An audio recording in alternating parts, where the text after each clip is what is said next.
What is up, everyone? Mcdoubles back again with another episode of my best starting build series, this time featuring the CASTER starting builds. So, let's begin. Okay guys, so the first build we're going to go over is the Shadowbolt plus Corruption build. This build is good for a variety of reasons, the first of which is its ease of access. Basically, this build is both effective and easy to play. Now, there's two main ways we can take this build. The first one is a dot focused build, and the other one focuses almost entirely on spamming Shadowbolt. So, let's take a look at some of the abilities you may want for both of these routes, and then look at some of the talents you may want if you were to go with this build. Okay guys, so let's take a look at a Shadowbolt and Corruption build and how you might take that to max level. So obviously in order to have this build, you have to have Corruption and you have to have Shadowbolt. And many of you that don't already know might be asking why. It all comes down to this one talent, Nightfall. Nightfall gives you a 6% chance when you do damage with your Corruption to cause your character to enter a Shadow Trance state. This is going to allow your next Shadowbolt spell to be instant cast and reduce how much mana it costs. This is going to allow you to shoot your Shadowbolts out at a very rapid pace, and coupled with the fact that Shadowbolt is already a very good filler spell, you have a very solid makeup in just two abilities right off the bat. Now there is a couple ways you could take this build. The first and most obvious way would be to take it in a more dot focused way. Some of the skills you might want to get would be, for example, in the Shadow Priest tree, Devouring Plague. This is probably the most powerful dot in the game. When you're playing this build, you're going to want to take every single talent that improves the ability of your Corruption and your Shadowbolt. Most of these are going to be found in the Affliction Warlock tree as well as the Destruction Warlock tree. A very potent ability with a build like this would be Drain Life. If you were to get Drain Life, you could couple that with a variety of dots and the Soul Siphon talent to really maximize on the damage of your Affliction Warlock damage over time spells. This, coupled with the constant instant Shadowbolts that you should be throwing out, will give you a very difficult to beat build indeed. Okay guys, the next build we're going to be talking about is Frostbolt and Fireball. This is a very potent combination because Frostbolt by itself is already going to be a very strong spammable, but the ability to shoot off instant cast fireballs doesn't hurt either and adds for much needed burst. Alright guys, so right off the bat with Frostbolt and Fireball, you're going to want to go almost exclusively into the Frost Mage talent tree.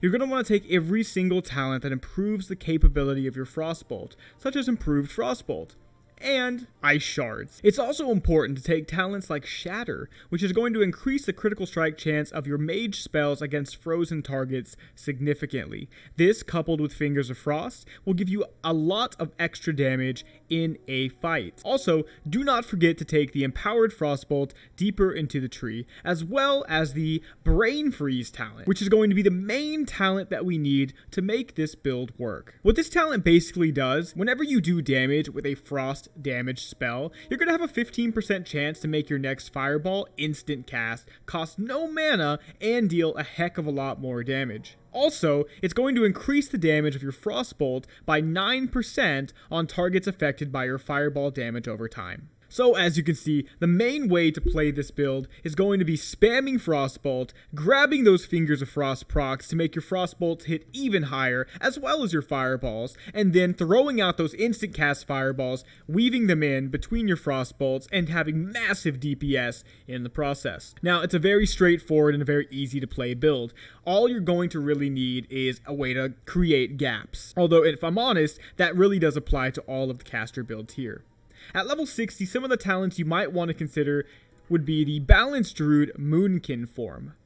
We've talked about this a little bit before, but it's going to increase your spell critical strike chance by 5% and make you take a lot less damage while also upkeeping your mana. It's overall an incredibly overpowered spell for any caster build that focuses on casting one spell consistently. However, if you got lucky and you were able to pick up Moonkin form while leveling and you don't have to get it at level 60, some other talents to consider would be Penance. Now, this is more of a level 60 PvP ability. I'm not entirely sure of its PvE prowess, but again, for PvP, this is a top tier ability, giving you a lot of healing potential and a little bit of damage as well if you do need it for that. So I highly recommend Penance if you got lucky and got Moonkin early. In this video, this is probably the weakest one, but it is a fun one. We're going to look at a few talents that truly make the arcane damage builds shine, but if you're going to take that route and you want to be an arcane caster, you're going to want arcane missiles and Moonfire right off the bat. Now, I will say with this build, your early game potential is very, very good. You do quite a lot of damage, and you will easily breeze through the questing process. So if you want to level fast, this is a very solid build to go for.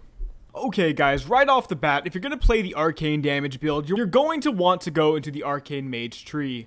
The talents that you're going to want to focus on include things like arcane instability, arcane empowerment, as well as missile barrage. Now, missile barrage is the most important part of your build because it's going to give your Moonfire spell a 20% chance to reduce the channel duration of your next arcane missiles by 2 seconds, reduce its mana cost to nothing, and increase how fast the missiles fire. I also highly recommend, if you want to be as strong as possible, to take the Spell Power talent, which will increase the critical strike damage of your Arcane Missile spell by 50%. Now, obviously, Moonkin Form is going to be one of the best ways you can go with this build. However, I recommend the Arcane Barrage talent.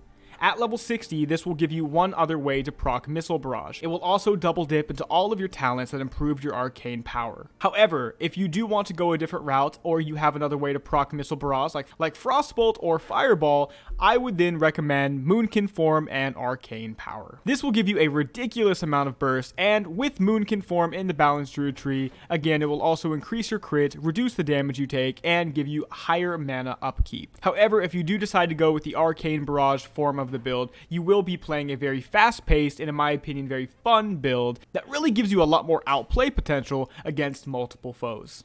Also, do not forget to go into the Balanced Druid tree and take the improved Moonfire talent to increase the damage of your Moonfire and its critical strike chance by 10%. Also, the Netherwing Presence talent in the Arcane Mage tree will help you capitalize on your Arcane Missiles and your Moonfire and your Arcane Barrage if you took it, so make sure to look out for that talent as well. Okay guys, for the Smite variation of this build, we have a very special character to look at it on. It's a character I had been playing on off camera that is in fact using a Smite build, but he's taking it in a rather unique way. So, let's go ahead and take a look.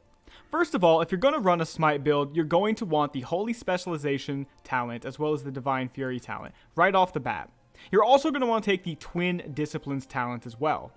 Your build is going to focus on getting as high of a crit as you can with Smite, and then popping off with your Surge of Light talent, which will give you an instant cast Smite that does 60% increased damage. You're also going to want to take the Searing Light talent to increase the damage of your Smite, and the best way to play this build is going to be coupled with Holy Fire. However, if you are not capable of getting Holy Fire or you get unlucky, Exorcism is a very solid, though weaker, alternative. If you do go with the Exorcism way of doing things, make sure to grab the Purifying Power talent and the Holy Paladin tree to both increase the damage and reduce the mana cost and cooldown of your Exorcism. And also, make sure to go into the Retribution tree and get the Sanctity of Battle talent. This will increase your chance to critically hit with all your spells by 3% and increase the damage of your Exorcism by 15%. Also, if you get lucky and you happen to get the Hammer of Wrath ability, using Exorcism will give you a chance to use Hammer of Wrath outside of any requirements and also increase the damage of Hammer of Wrath by 75%. Some of the main points of this build is that it is very easy to play, very crit heavy, which is very fun to play, and if you want to hit hard, this is the way to go. Life Tap in the Affliction Warlock tree is a very solid ability to get because one of your main damage spells should end up being Penance. Penance will be your level 60 ability because it will both heal you and do damage. And because of the talent you chose, it will both heal you and do more damage for you more than any other build that would have taken Penance. Again, this makes Life Tap a very desirable ability to get at level 1, making both Smite and Life Tap one of the most solid level 1 combinations in the entire game. Again, guys, this is a very straightforward build that does quite a lot of damage. And if you aren't capable, again, of getting Holy Fire, the Exorcism version does just as good. All you are going to want to make sure you get are decent ways to create gaps, as well as solid defensive spells, so that you have time to get off those hard-hitting smites. Okay guys, so the last caster build I want to go over is not truly a caster build, but there's really nowhere else to put it. It is a ranged build, and it is very solid, and that would be the combination of auto shot and arcane shot. Now, this build is very interesting because number one, it's going to be very unique. There are very few ways to play with a archer type build, and this is in fact the only start you can possibly do to actually do it effectively. Now, there are two separate ways you can go, and they of course can be combined in certain ways, but because of the random nature of the wildcard realms, both of the builds I'm going to talk about should be considered very separate when considering them, because they will be built for differently. Again, if you get very lucky though, both of these builds can be combined in a variety of ways, so let's go ahead and get in game and talk about what those builds actually are. Alright guys, so right off the bat, you're going to see a character that I actually randomed. So, there are a variety of ways you can start with a auto shot and arcane shot build. You can go with the simple core of auto shot and arcane shot, but there are 4 other abilities you can get alongside it to make your build even better. So, you can either start off with Serpent Sting alongside them, Hunter's Mark, Tame Beast, or Aspect of the Hawk.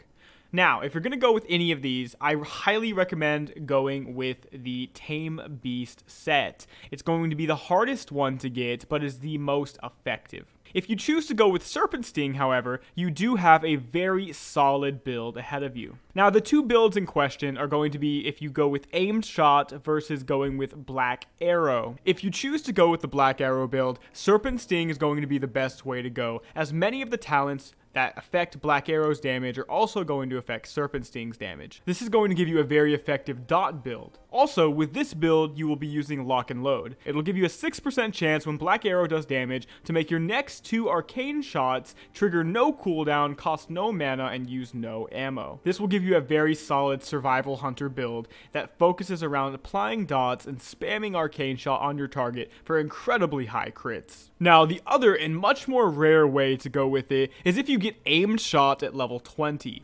Now, this is very hard to do because not only do you have to random the right abilities at level 1, but you have to save all of your rerolls to aggressively reroll for Aimed Shot at level 20. Aimed Shot is an incredibly strong ability, and a lot of the talents in the Marksman Hunter tree are going to focus around giving you big crits with them. If you do end up getting Aimed Shot at level 20, then I highly recommend Explosive Shot alongside it. This will give you a little bit extra damage that should do enough to really global somebody before they have a lot of time to react. Now, if you happen to pick up Aim Shot alongside Serpent Sting, then the clear-cut winner for you is in fact going to be Chimera Shot. It'll give you the most burst possible. So, I highly recommend, if you are going to go with an Aim Shot build, to try to start off with Serpent Sting as well. But consider this, if you go with Aimed Shot, Lock and Load is not an option. The majority of your damage is going to come from spamming Aimed Shot, Arcane Shot, and of course, if you go with the Serpent Sting build, you're going to want to be spamming Chimera Shot as well. True Shot Aura is a very solid talent to pick up for both of them if you're capable of doing it. In most cases, you will have to random this at some point along your way to 60. However, if you do go with the Black Arrow build, you might have enough spare AE and talent points to pick True Shot Aura up at level 60. Of course, with both builds, you want to dump as many talent points as you can into improving the capability of your Arcane Shot, with talents such as Improved Arcane Shot, as well as lethal shots. However, if you do have a pet, consider the talents Bestial Wrath and the Beast Within at level 60, alongside Cobra Strikes for some very high damage output. Okay guys, that is going to be the end of this starting build series video. If you guys enjoyed it, make sure to give it a thumbs up and leave a comment in the comment section below. If you guys have any questions, don't hesitate to message me in game. I will answer them. I love to help, and I hope these starting builds give you a little bit more of an idea of where to take your characters on the Project Ascension servers. Alright guys, like I said, I hope you enjoyed it, and I will see you guys in the next video. Mcdoubles out.